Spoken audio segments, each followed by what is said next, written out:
നമസ്കാരം, ഞാൻ ഡോക്ടർ ശ്രുതി. ഇന്ന് നമ്മൾ ഡിസ്കസ് ചെയ്യാൻ പോകുന്നത് എപ്പിസ്റ്റാസിസിനെ പറ്റിയാണ്. എന്താണ് എപ്പിസ്റ്റാസിസ്? മൂക്കിനുള്ളിലെ രക്തക്കുഴലിൽ നിന്ന് രക്തം പുറത്തേക്ക് വരുന്നതിനെയാണ് എപ്പിസ്റ്റാസിസ് എന്ന് പറയുന്നത്. മിക്ക ആളുകളിലും എപ്പിസ്റ്റാസിസ് ഉണ്ടാകുന്നത് മൂക്കിന്റെ ഉള്ളിലെ മുൻഭാഗത്തു നിന്നാണ്.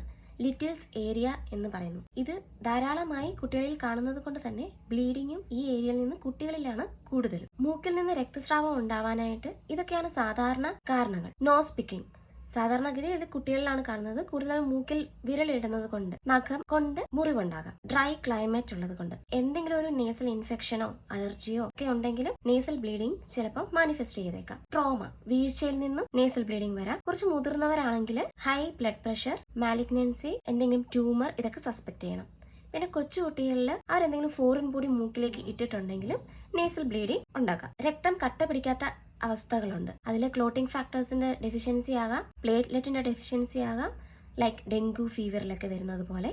ലക്ഷണങ്ങൾ എന്തൊക്കെയാണ്? ചില കുട്ടികൾ ഇത് പെട്ടെന്ന് നോസ് ബ്ലീഡിംഗ് ആയിട്ട് വരും. എമൗണ്ട് കുറച്ചാകാം, കൂടുതലാകാം, ഒരു തവണ ഉണ്ടാവാം, പല തവണകളിലായിട്ട് വരാം. എന്നാൽ ചിലരിൽ മൂക്കിന്റെ പിൻഭാഗത്താണ് ബ്ലീഡിംഗ് എന്നുണ്ടെങ്കിൽ ഇത് സ്വാളോ ചെയ്ത് ബ്ലഡ് തന്നെ വോമിറ്റ് ചെയ്തെന്നും വരാം. എപ്പോഴാണ് നിർബന്ധമായും ENT സ്പെഷ്യലിസ്റ്റിനെ കാണേണ്ടത്? 10-15 മിനിറ്റിന് ശേഷവും ബ്ലീഡിംഗ് നിർത്താൻ പറ്റാത്ത ഒരവസ്ഥ വരികയാണെങ്കിൽ, പലതവണ ആവർത്തിച്ചുള്ള എപ്പിസ്റ്റാസിസ് ആണെങ്കിൽ, ഒരുപാട് ബ്ലഡ് ലോസ് ഉണ്ടാവുകയാണെങ്കിൽ, തലയ്ക്ക് പരിക്കേറ്റിട്ടുണ്ടെങ്കിൽ, കുട്ടികളിൽ സ്ഥിരമായി ബ്ലീഡിംഗ് വരുന്നുണ്ടെങ്കിൽ, ഇനി നേസൽ ബ്ലീഡിംഗ് വരാതിരിക്കാൻ എന്ത് പ്രിക്കോഷൻസ് ഒക്കെ നമുക്ക് എടുക്കാം? മൂക്കിൽ വിരലിടുന്നത് ഒഴിവാക്കുക. വരണ്ട കാലാവസ്ഥയിൽ ഹ്യൂമിഡിഫയർ യൂസ് ചെയ്യുക.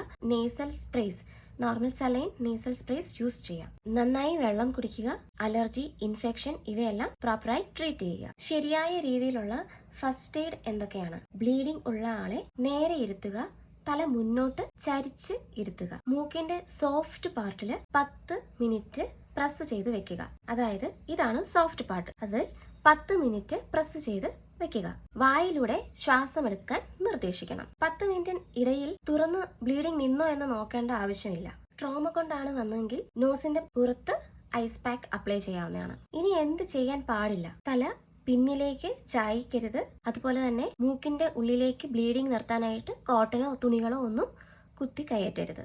ഇനി എന്തൊക്കെയാണ് ട്രീറ്റ്മെന്റ് ഓപ്ഷൻസ്? സാധാരണഗതിയിൽ ഫസ്റ്റ് എയ്ഡ് കൊണ്ട് ബ്ലീഡിംഗ് സ്റ്റോപ്പ് ആകും. അല്ലാത്ത പക്ഷം ENT ഡോക്ടറിന്റെ അടുത്ത് ചെല്ലുമ്പോൾ നേസൽ പാക്കിംഗ് ചെയ്തു തരും. ഇനിയും സിവിയർ ബ്ലീഡിംഗ് ആണ് എങ്കിൽ കോട്ടറൈസേഷൻ പോലെയുള്ള പല ഓപ്ഷൻസും ഉണ്ട്.